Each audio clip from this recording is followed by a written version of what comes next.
Então, vamos continuar aqui com o nosso Deep Meditation aqui, colocando. E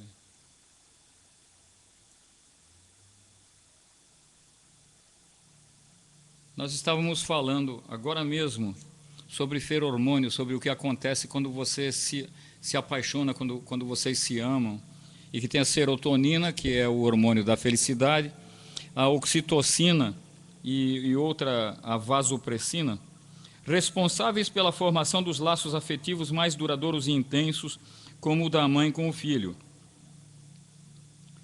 Mas também, na nossa experiência, também entre as pessoas que se amam, né, criam laços.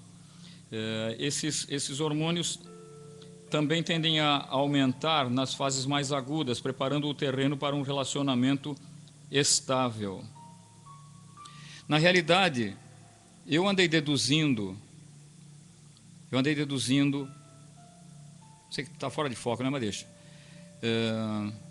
Tá, né? Eu andei deduzindo que os filhos de casais que se amam são bonitos. Se as pessoas se casam por interesses escusos ou qualquer coisa, ou só para sobreviver, e tem lá por sexo e só mais nada, sem um respeito um pelo outro e amor e tal, né? Os filhos, em geral, têm a tendência de não serem bonitos. Isso eu deduzi. Eu não sou eugenista, mas é mais ou menos assim. E uma coisa onde tem muita oxitocina é no seio da mulher, né? No seio da mãe. E cria um grande laço, esse hormônio, entre o organismo da mãe e o organismo do filho, com relação ao marido. Esses feromônios que são trocados, por exemplo, beijar na boca, né, beijar, trocando saliva. A Cristina Cairo, que é uma eminente terapeuta, que tem, acho que programa na Rádio Mundial ainda, ela aponta uma série de feromônios e uma série de efeitos que aquilo causa. Jocelino Santos é um amigo pessoal meu que disse que se você deixar saliva num copo, o princípio ativo dos hormônios que estão ali duram muito tempo, muitos dias, né? E quando entra no corpo de alguém, se você tem uma namorada e ela teve vidas passadas como uma princesa, ou se teve vidas passadas como uma pessoa que foi assassinada, por exemplo, você começa a ter memórias das vidas passadas dela. Ter memórias de vidas passadas não é se lembrar com a mente. Note bem, isso é muito importante o que o tio Taza está falando. Ter memórias de vidas passadas significa reviver o que aconteceu, mas com o corpo de hoje, com a mente de hoje. Então muita gente enlouquece e vai parar em hospital psiquiátrico porque não entende o que se lhe está acontecendo. A dedução de um grande mago inglês é que se todo mundo entendesse um pouco de tarô, o mundo poderia ser salvo. E a minha compreensão é que se todo mundo tivesse um pouco de compreensão através da psicologia de vidas passadas, se isso é proscrito ou não por algumas pessoas ou entidades, isso não vem ao caso. A verdade é essa, entende? Que eu noto que vidas passadas são um fato, mas é um fato que você revive, não é que você retém e repassa através da memória. Lembrei que quando eu tinha 12 anos levei um tapa na cara, porque você consegue no máximo voltar até 4 anos atrás, dos 4 anos em geral para trás tem um vácuo, você não lembra de mais nada. 2 anos e meio então, menos ainda, quer dizer, não dá para lembrar. Agora, mais ou menos dos 4 anos de idade para adiante, a coisa... você consegue se lembrar das coisas. Não, vidas passadas não é você se lembrar dessa maneira, você revive. Então, se você teve uma vida passada, pior se a sua namorada teve, se você teve uma vida passada como uma pessoa que foi morta por um algoz qualquer, numa forca ou qualquer negócio, você começa por karma a viver coisas semelhantes. E quando você chega perto do tipo de coisa que você fez, que motivou a sua prisão e execução, você começa a ter uma série de preocupações e paranoias, você não consegue dormir, você não consegue comer, você tem medos inomináveis de certas coisas que até Deus duvida. Não tem medo de certas mulheres, de certas pessoas, de certas atitudes, ou medo que você falou alguma coisa para alguém sobre certo assunto, por exemplo, conversar sobre fabricar vestidos, e de repente, com uma certa pessoa, e de repente você começa a ficar confuso, sente medo e tem vontade de ir embora com uma certa fobia. Se você for fazer um tratamento com quem faz revivência de memória, não é nem regressão, é revivência de memórias de vidas passadas, você vai acabar talvez descobrindo, entende? Que aquela pessoa com quem você está conversando era uma costureira que entendia desse negócio, vocês ambos foram presos, entende? E executados por qualquer motivo, qualquer que eu não sei qual é, o que você vai lembrar. E você morre de medo atualmente, entende? De conversar com essa pessoa, fica aflito e você não sabe por quê. Não é de agora. É que, por exemplo, quando ambos foram assassinados ou executados em uma vida passada, mesmo que há milênios, entende? Não é nem que aquilo aconteceu de verdade, afirma o mestre Osho, não é nem que aquilo tenha sido uma verdade, mas verdade, diz o Buda, é o que funciona na prática aqui e agora. Então, pelo jeito que eu tenho e pelo jeito que uma determinada mulher tem, entende? Quando a gente se encontra, aquilo pode, pela gestalt que se chama, pelo jeito que eu tenho, pela configuração interior que eu tenho e pela configuração interior que ela tem, dá para gente reviver uma coisa que foi de outras pessoas há milênios, eu não sei. Dessa maneira como eu estou explicando, nunca li em livro nenhum. Eu estou tentando o impossível, passar para vocês uma coisa assim. Vocês, no passado houve um casal semelhante a nós dois, entende? Nós dois começamos a ter uma série de percalços um com o outro e de repente começamos a ter uma série de fobias, ou pelo menos um de nós, provavelmente os dois. Às vezes acontece, às vezes é só um, se só um foi assassinado. No passado, não é que nós fomos aquilo ali necessariamente, mas tudo se passa como ser. Vamos entender o tio Taza? Tudo se passa como ser, porque nós dois, da maneira como nos configuramos, como somos como pessoas, batemos com a gestalt de um casal que viveu na Idade Média no ano de 1425, entende? E no ano de 1428 estourou uma determinada revolução num certo país e nós dois fomos pegos. Primeiro eu fui morto e depois você, me acolhendo nos braços, foi morta também. E tudo isso a gente começa a reviver e não é que nós fomos isso exatamente, mas tudo se passa como ser. E isso é parte do nosso cérebro, desde o cerebelo até aqui. E nós temos um negócio chamado arquipálio, né? Uma coisa ancestral. É uma parte do nosso cérebro que não é consciente, mas que existe ali e que a gente pode nos informar de coisas que aconteceram, inclusive, num passado. Caiu a revista. Num passado, que a gente acaba revivendo. Então, por exemplo, você encontra uma pessoa e, de repente, do nada, sente um grande amor por ela, e tem vontade de aninhar o seu cabelo e sua cabeça no peito dela, por exemplo. E você pode, mediante terapias ou lembranças, pura e simplesmente, pode acontecer com você de lembrar e evocar, se você tiver um mínimo de instrução que isso existe, que ela foi sua mãe numa outra encarnação. Essas coisas vão se manifestando através de nós. E quando as coisas são muito complicadas, vira quase que uma loucura, né? Um rebosteio, assim como diz o povo. Vira uma loucura ou um medo de enlouquecer.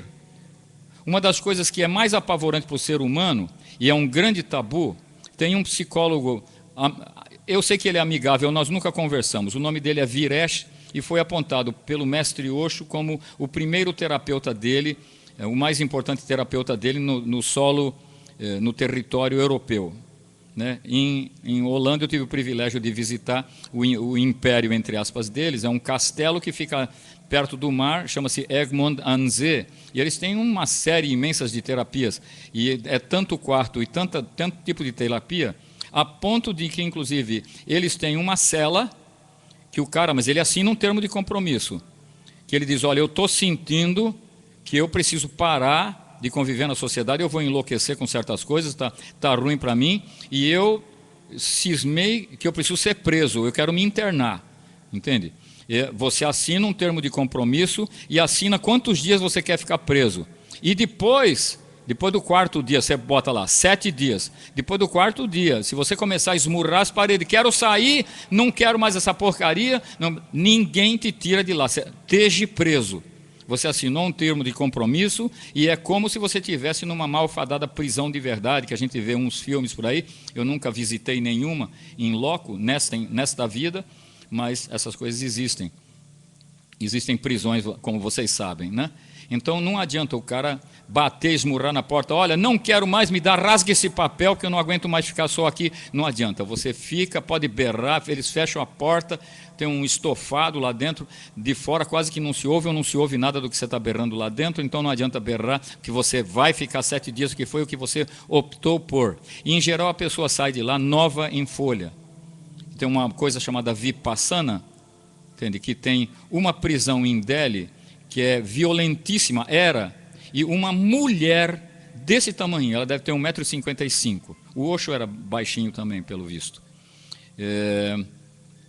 Ela foi designada como delegada, chefe daquela instituição com 10 mil presos. Você não sabe o que é, 10 mil presos e uma mulher levando aquilo. E levaram um certo Goenka. O Osho não gosta muito do Goenka, mas talvez não seja sempre, né? Eu sei que ele tem lá o seu valor também. Ele foi levado para lá para ensinar Vipassana para os presos. E ela achou que deve começar a haver uma maior humanidade, apesar da periculosidade. Nas palavras do Osho, entende, na realidade, todo mundo é vítima de uma série de educações erradas e nefastas que recebeu na vida, os criminosos também, infelizmente. Mas, por exemplo, punir, entende? Punir na realidade não é uma coisa que é aparentemente vulgo, sadia para a sociedade, para as pessoas da sociedade. É como se, vamos lá, o cara está em cana e não vamos fazer a mesma coisa, ou a sociedade fica apaziguada que, bom, esse aí prenderam. E no fim tudo vira pizza muitas vezes, né? Mas as pessoas se sentem mais ou menos satisfeitas com o que acontece. Mas na realidade prender um cara não cura ele daquele negócio que ele fez. A não ser o fato de ficar em reclusão, dependendo da maneira como ele ficar. E eles decidiram que eles iam fazer, inclusive, em campo, dentro da prisão, evidentemente, com toda a cautela, uns guardas em volta e tudo mais e tal, mas sem grandes repressões, e eles começaram a ser tratados como seres humanos e começaram a se comportar como tal. Teve um cara aí, que eu não sei o nome dele, eu preciso ir embora, mas tem um cara aí, eu não sei o nome dele, que ele foi contratado, terapeuta, para ser psicólogo dentro de uma instituição, que não era de caridade não, era de presos perigosíssimos. Ninguém quase aceitava aquele emprego. Eu já visitei uma vez, trabalhei como psicólogo num local desse. Fiquei 1 dia ou 2 e fui embora, nunca mais voltei, né? Agora esse hospital nem existe mais, era uma prisão mesmo, né? E quero mandar um abraço para a Sanata Valéria Begossi, entende? Que também tem uma certa experiência em psicologia nessas áreas. E eu interrompi para mandar abraço para pessoas, o que eu estava falando mesmo? Das punições, que não resolve muito, não cura a pessoa. E eles, daqui a pouco, você via assim, 50, 100 pessoas, todos vestidos de branco, arrumaram, entende? Para ir lá fazer Vipassana. O que é Vipassana? Prestar atenção na sua respiração, só isso. O arzinho que entra, o arzinho que sai. E na medida que você esteja numa prisão, entende? Tem livros para ler quando tem, ou então ou ficar combinando com outros caras o que nós vamos arrebentar por aí, ou o que nós vamos fazer, ou que emprego vamos arrumar, e tem gente que diz que emprego que nada, eu vou roubar de novo, ou enfim, o que for, né? Ou então você fica só. E teve um cara lá, que era um anglicano, não, inglês, que tinha sido preso por tráfico de droga, e ele, uma conversa muito sincera, ele ficou muito tempo, ele falou, olha, eu estou aproveitando o meu tempo aqui para meditar, inclusive para minha mãe eu mando cartas dizendo que eu estou, assim, fazendo terapias diversas e eu não conto que eu estou preso, para ela, para não ficar desapontada. Mas na realidade eu tenho alguns livros para ler e muito tempo para meditar, sabe? E eles começam a perceber o que eles fizeram, né? O que eles fizeram para e as consequências desse ato, entendi, o fato de estar preso, mas não só que essa é a punição, não. Você começa a perceber as consequências dos seus atos mesmo. Não só o fato de, porque eu fiz não sei o que, roubei, fui preso, não é isso. Eu roubei e você começa a perceber que não adiantou nada para você. Não é só uma questão de ter sido preso, mas não adiantou nada para você roubar. Entende? Você perdeu a consciência e tudo mais. Bom, o negócio é o seguinte, eu devo sair, eu gostei de estar falando nisso, e eu estava falando desses feromônios, desses hormônios, quando as pessoas se beijam, se abraçam, e às vezes, muitas vezes a saliva se troca, não é verdade? Então, como eu falei, a Cristina Cairo, eu ouvi dizer que é uma eminente terapeuta, que ela está na Facebook, pode dar uma olhada, eu não conheço ela pessoalmente, só estou falando, né? E consta que você pode até ter memórias de vidas passadas da sua namorada por deglutir saliva dela. Eu não estou dizendo que é para não beijar. O que o tio Taza está falando é que você tem que ter consciência e informação. Não estou dizendo que é para fazer ou deixar de fazer. É que aí você que sabe, você tem que ter quanto mais informação, mais liberdade você tem para usar essas informações e mais responsabilidade tem que ter na sua vida, entende? Quando você usa essas informações ou essas técnicas ou tal. Muito obrigado a vocês, desculpa incomodar e vamos em frente. Vamos que vamos. Xaraivete, xaraivete, xaraivete. Vamos em frente, sempre em frente, sempre em frente. Alô, desliga.